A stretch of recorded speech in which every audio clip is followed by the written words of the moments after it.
We recently received a message from one of our Patreon members expressing their frustration over melody writing. I always end up feeling like my melodies sound bland and basic, or like they're missing one small thing to really make them catchy. And we hear this frustration from so many different songwriters. So in this video, I want to share with you one simple trick that'll really help you develop a process for consistently coming up with more interesting and catchy melodies. And we're going to do this by shifting our mindset away from scales, which is such a common place to start when we're looking at developing our melodies. And instead, we're going to focus on arpeggios.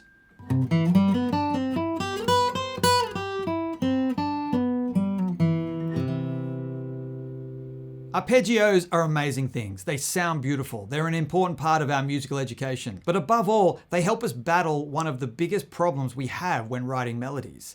And that is leaning too much on scale notes that are next to each other. Because one of the reasons our melodies often sound bland or boring is because there's not enough movement. That bland or basic sound can often come from having too many notes hovering around the same part of the scale. Now, the distance between two notes is called an interval, and we can express that distance either as a number, say a third, a fifth, a sixth, or we can describe the distance between those notes as steps and leaps.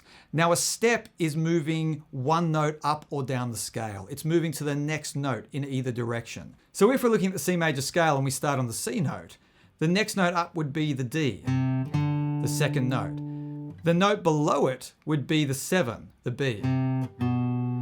So moving to either of those notes would be a stepwise motion. A leap is jumping over at least one note in the scale. So in this case, if we're starting on the C and we leap over the D note, the second note, and jump straight to the third note, the E, we have a leap of a third. And when we're constructing our melodies, we generally want to have a good balance of steps and leaps. If we only have steps, it sounds like we're running scales. There's not enough movement. There's not enough interest for the ear. If we have too many leaps, the melody can sound too chaotic and erratic and is often unsingable. But more often than not, when we feel a melody is boring or bland, it's generally because there's not enough leaps. There's not enough movement. The leaps are what catch our ear and grab our attention, and they're often the most interesting and memorable parts of the melody. If we look at the verse melody for the Beatles classic Hey Jude, you can see this principle in action.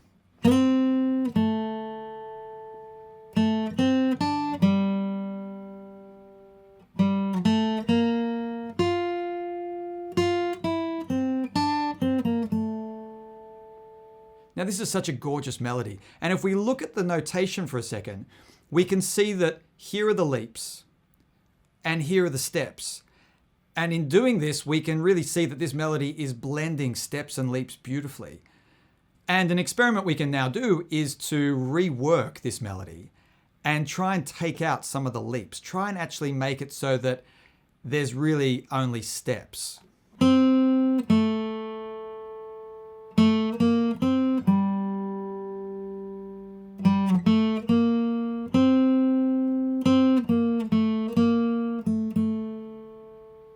You can hear that I've really sucked all the life out of this melody. It's too static. It's hovering around the same part of the scale. Those leaps were providing all of the interest, all of the intrigue, all of the movement.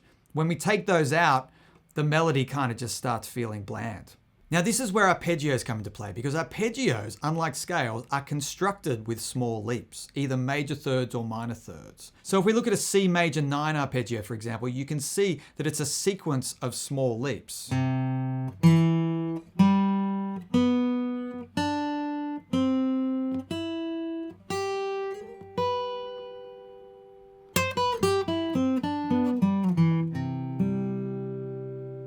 So the trick really is this. Instead of using scales as our starting point for our melody writing, we're going to use arpeggios and start from a place of having leaps automatically sprinkled throughout the melody. So if we just go back and look at Hey Jude for a second, we're in the key of F.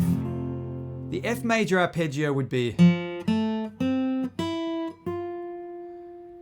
and those first two notes of the melody are straight out of the arpeggio, starting on the 5 and falling to the 3, 2, 3, 5, 3, 3, 5, 6. And when we get to this note here, we've changed chords to the C chord. So there we're actually hitting the 5th of the C chord. But the really important thing to note there is this melody starts with a leap. It starts with 2 notes out of the arpeggio. And it follows that up with even more leaps. The melody keeps moving. So let's try using this arpeggio approach to come up with some of our own melodies. So if we start on the 1, we can play up the arpeggio. And then perhaps come back down in a stepwise motion.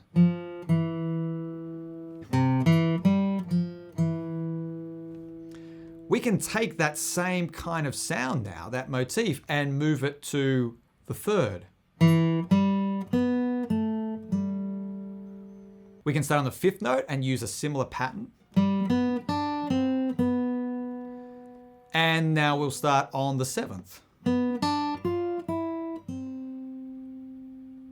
And what we've done there is really create what's called a motif. It's a small musical phrase that we can sequence up or down in the key we're in. And this is a really effective way of writing melodies, but this is just the beginning. We're just getting started with this arpeggio technique because now we want to try changing direction. Instead of going up the arpeggio, let's go down the arpeggio.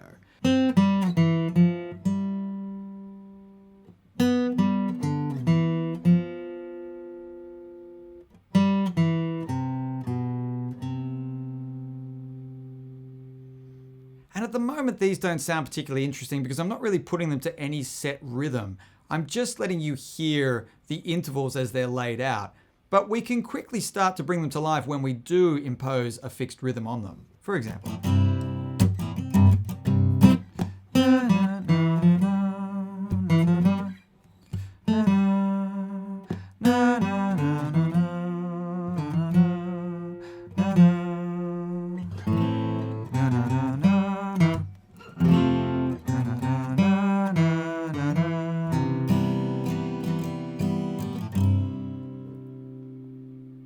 So when using the arpeggio approach and coming up with melodic ideas, we have 2 questions we can answer.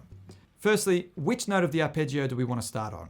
In this case, we're using a major 7 arpeggio, so we can have the 1, the 3, the 5, or the 7 notes to start on. And secondly, which direction are we headed? Are we moving up the arpeggio or are we moving down the arpeggio? And whichever direction we start with, we generally want to look for an opportunity to then reverse that direction. That's a really important part of melody writing. Changing direction creates contrast. If all of our melodies are ascending, moving upwards, the ear gets fatigued, it gets used to that sound, and our melodies all start blending into each other. If all of our melodies are moving downwards, it's the same problem. We want to have a nice balance between the two. We want a nice blend of upward motion melodies and downward motion melodies. Now, generally speaking, the bigger the leap, the wider the interval, the more attention it gets, the more it grabs our ear. And you hear this effect at the very beginning of Somewhere Over the Rainbow.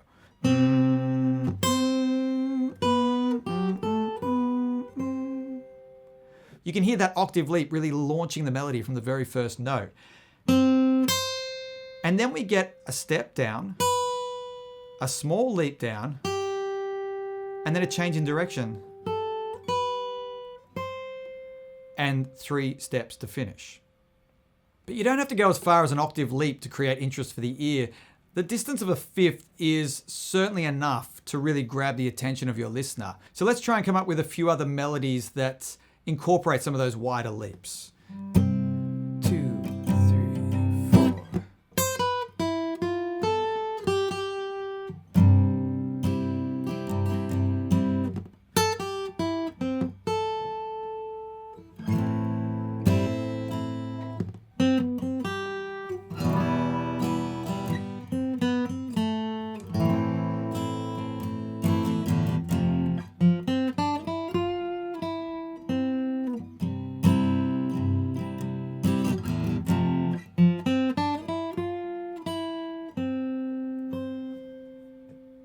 So whether you write on guitar, piano, bass, maybe you do it a cappella, it really doesn't matter. Learning some arpeggios and using that as the platform for your melody writing really helps you break out of some of those old patterns you might be stuck in. So learn some arpeggios, experiment with starting on different notes in that arpeggio, pick a direction, and you'll be amazed at how catchy and interesting your melodies start to sound. Happy songwriting.